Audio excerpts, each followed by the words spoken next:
The surge in record-high U.S. debt shows no signs of abating anytime soon. In just 4 days this week, between October 23rd and 27th, the U.S. added $100 billion to its debt. In October, the country's debt surged by $500 billion, despite government shutdown that should have ideally cut it. America's debt spiral has reached a historic danger zone.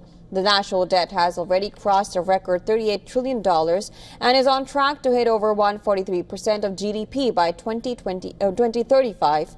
With deficits staying above 7% and interest costs exploding, the world's largest economy is heading towards its most perilous fiscal era in modern times. The International Monetary Fund, or the IMF, has warned that the U.S. is now moving towards a position that once triggered global concern for other advanced economies. Now, according to IMF projections, U.S. debt will hit over 143% of GDP by 2035, up from 123% last year. Now, that level will exceed at least 137% and Greece's 130%. Two countries long seen as symbols of high public debt during the euro crisis about 14 years ago. Both the European countries will have gradually stabilized their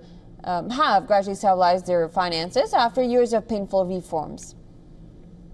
Now, the U.S. is spending more money each year while revenue growth remains weak. Interest costs are rising faster than any other part of the budget. For example, current interest payments already surpass the government spending on transportation and education combined.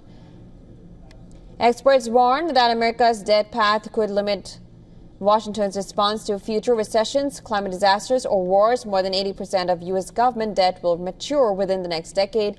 Still, the U.S. benefits from dollar's global dominance and the strength of its financial markets. The IMF cautious that these advantages cannot be resumed forever. Credibility depends on responsible fiscal management.